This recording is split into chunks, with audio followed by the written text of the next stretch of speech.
Hi, this is Smudge again, and I told you I wanted to cover a passage in 1 Corinthians chapter 3, especially verses 11 through 15. Let me just give you a little background on it. This is the Apostle Paul's first letter to the Corinthian church in Corinth, Greece. They're new believers. They're living in one of the most sinful towns in the world, and all the practices of iniquity that are going on there. They're eternally secure. He's writing a letter to them as brethren, or people who've trusted Christ, but he's chewing them out. He's telling them they are wasting the free gift of everlasting life they've been given. And he's going to give them a reason why they should change and not live just like the rest of the unsaved Corinthians out there, and that they should put on Christ-like character. So let me start here, and I'll start with verse 10. According to the grace of God, which was given to me as a wise master builder, I have laid the foundation, and another builds on it. But let each one take heed how he builds on it. Now, verse 11, for no other foundation can anyone lay than that which is laid, which is Jesus Christ. He's the foundation. Paul built on it. Now, if anyone builds on this foundation, that's you and me, with gold, silver, precious stones, wood, hay, straw, each one's work will become manifest, for the day will declare it, because it will be revealed by fire, and the fire will test each one's work of what sort it is. If anyone's work, which he has built on it, endures, he will receive a reward. 15th verse, if anyone's work is burned, he will suffer loss, but he himself will be saved, yet so as through fire. Now, how comforting is that? He's basically saying to these Corinthians, hey, Christ came, he laid the foundation for the church.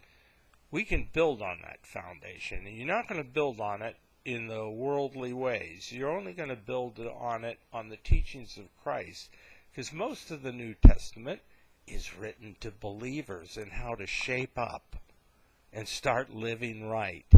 And in this, he promises them, as you do these works, which I'm not saved by, if he's not saying you're saved by works, or it would be contradicting other passages that the Apostle Paul clearly stated. For we've been saved by grace through faith, not of ourselves, not of works. It's not of works. So what is this? This is a works judgment of Christians, brothers. And he's saying you will be judged. You will be judged at the bema seat of Christ. And your life experience as a Christian will be evaluated as to what you did with the free gift of everlasting life. Now, some believers will build on it and grow in Christ-like character to a gold standard, some to a silver standard, and some to a precious stone standard, and others will have wood, hay, and corn chucks, and they burn. And so there's going to be a testing like fire. And the fire will evaluate our lives, and what's left over will only be what was built on the foundation that Christ laid. The rest is going to burn up. All the wasted things of my life that I think about and say that I waste and not building up for an eternity, it's all going to be a waste. But you know the beauty here?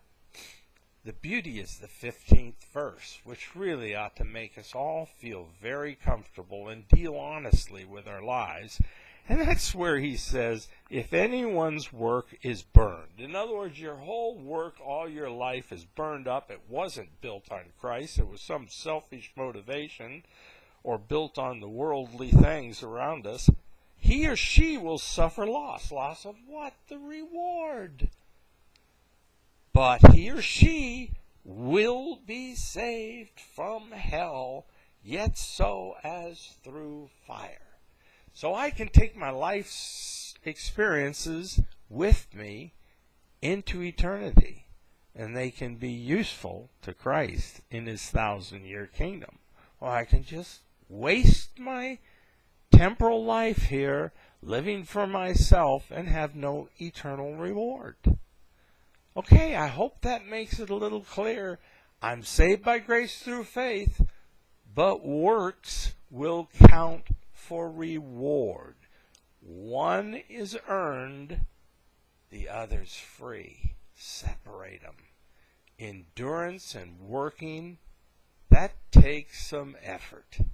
That's earned. Getting in is a free gift that we should never reject.